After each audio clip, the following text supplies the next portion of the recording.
Gotta be this. So in this video, similar to my Ares one I did recently, I'm going to kill Endbringer in a Skell. This is a slightly different Skell. This is not an Ares, as you can see. This is a Mastema White Reaper. So it's a bit of an odd Mastema, as it's a thermal Mastema, which is not normally associated with Mastema. Well, not a shop bought one anyway. So this is quite a custom Skell. It's not optimised. Some of the equipment on it doesn't even have 3 appendage slots opened, so I certainly could take it further. Power die. So again, as I said the other day, I haven't really done super boss kills in Skells before. I've previously been doing them all on foot, so this is a new thing for me again.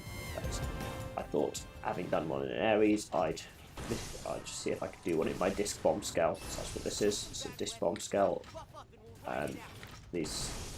I'm basically just attacking with the sidearm, the auto attacks.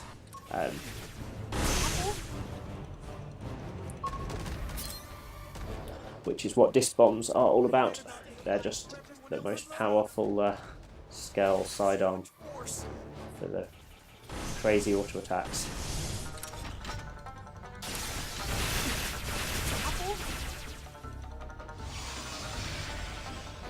This is going to be bad. Oh, only 3,000. It's not good. Not good. Okay, I'm into phase 3. It looks like, and I've still got 13,000 life. So hopefully, I'm going to be able to do this. It's the idea of disc bombs. You just fire an enormous amount of shots. None of them are particularly powerful on their own, but it's just so many attacks. So that's what I'm doing. There's no special super weapon that I'm using here. Just my sidearms, which fire so fast.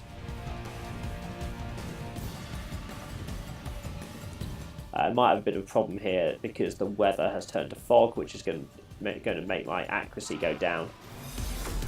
Okay, I'm going into overdrive. Try and blast through the soul reed, the decoy, effectively. Unfortunately, I've been put to sleep. And there's the Collider X, which will do a lot of damage. Similar to with the Ares, I've focused on ether resistance. So the non-ether attacks do quite a lot of damage to me. They have blasted through the soul reed quite quickly, but I'm not sure if I'm going to make this to the end. It's going to be quite tight, particularly with that fog dropping my accuracy. I'm struggling to hit him a lot. So the overdrive's over and he's not gone down. I might try using a few of my arts. None of them do much damage though, to be honest. This Skell is all about the auto attacks, but the arts do give a chance of cockpit mode, which gives you invincibility, so slows down my my death, which seems to be approaching at this point. 1 or 2 more Collider X's and I will go down. Hopefully I can survive 1, but no guarantees. Why am I so sleepy?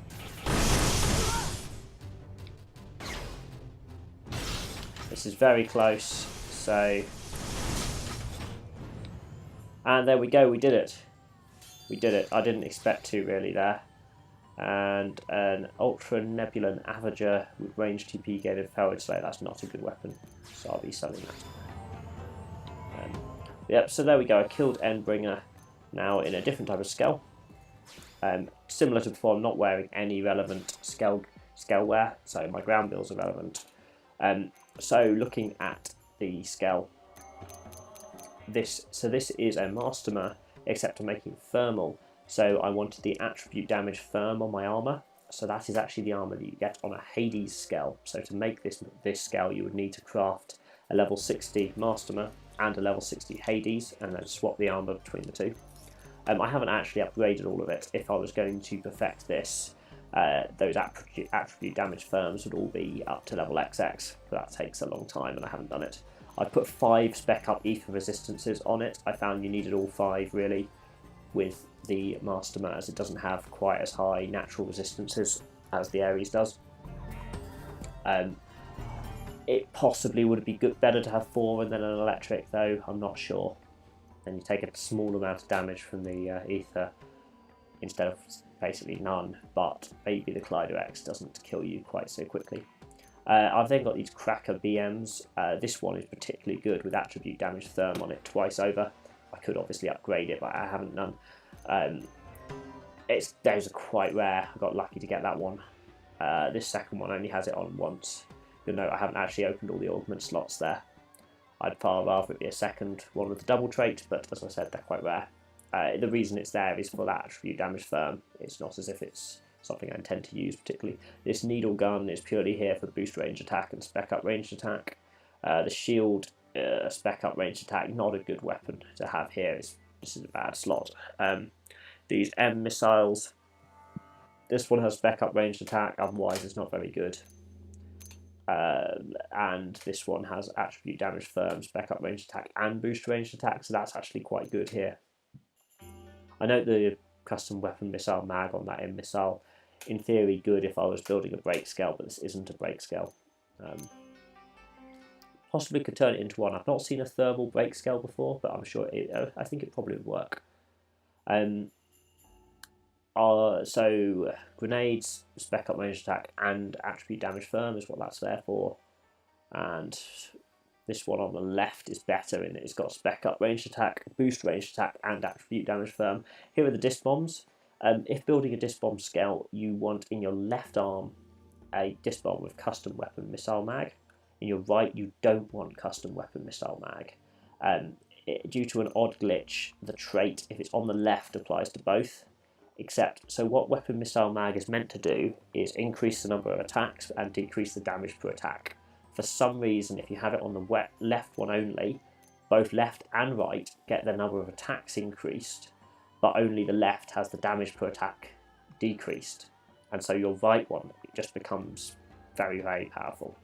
I've got an XXR 260 GG for my right without the trait, obviously, as you don't actually want it on the right, but only an XXR 250 for my left. Getting a 260 with custom missile mag on is very hard. Augments wise, reflect neg firm is vital. You kill yourself if you don't use that, so everything gets bounced back. Custom attack on the right disc bomb is how if you take those 3 off, you do about half the damage, so they're pretty important here. I've got I think 2, or is it just 1? Possibly just 1 spec up ranged accuracy. Maybe it could have done 2. And then a mixture of spec up ranged attacks and Slayer Ultra Faunas mostly. For killing Endbringer specifically, it would be best to have them all. I think all as Slayer Ultra Faunas and no spec up ranged attacks. I don't have that many Slayer Ultra Faunas. Spec up ranged attack, not quite as good here, but it's good against any enemy, whereas Slayer Ultra Fauna only works on Endbringer, Farsis, and Global Nemesis. So it's sometimes, rather than the best possible augment, better to get one that's good in more places. Hence why I've got ranged attack augments and less of the Ultra Fauna ones. I haven't got good augments on the frame. An attribute damage firm 8 that I happen to have a boost range attack, which might be doing something, and then a position damage above. I wasn't generally above, so I was wasting that. So obviously this Skell could be pushed quite a lot further. I could upgrade all the armour for a start.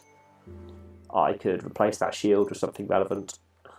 I could get a second double trait Cracker BM. I could upgrade all the traits, which I haven't upgraded. I could have 3 augment slots on every weapon. I'm missing a few, as you saw.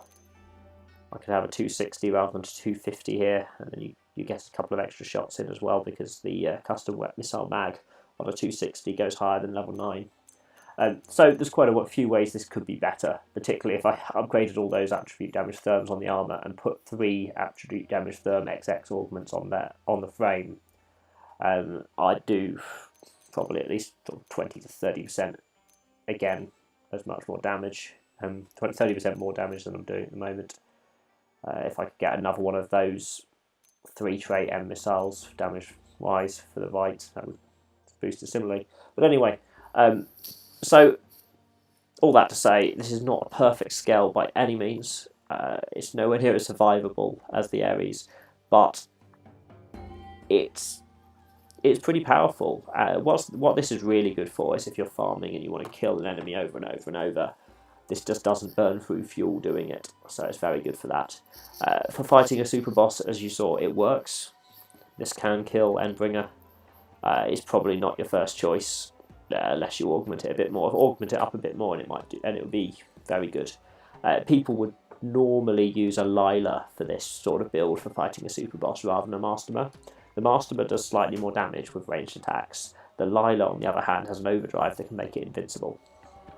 And people make Diskbomb Skells with Lilas that can just be in overdrive constantly, and basically they're unkillable. But I haven't done that here. I haven't actually got a Lila. Anyway, hope you enjoyed. Let me know if you've got any thoughts, questions, comments, or other ways of killing Endbringer you want to see. Thanks.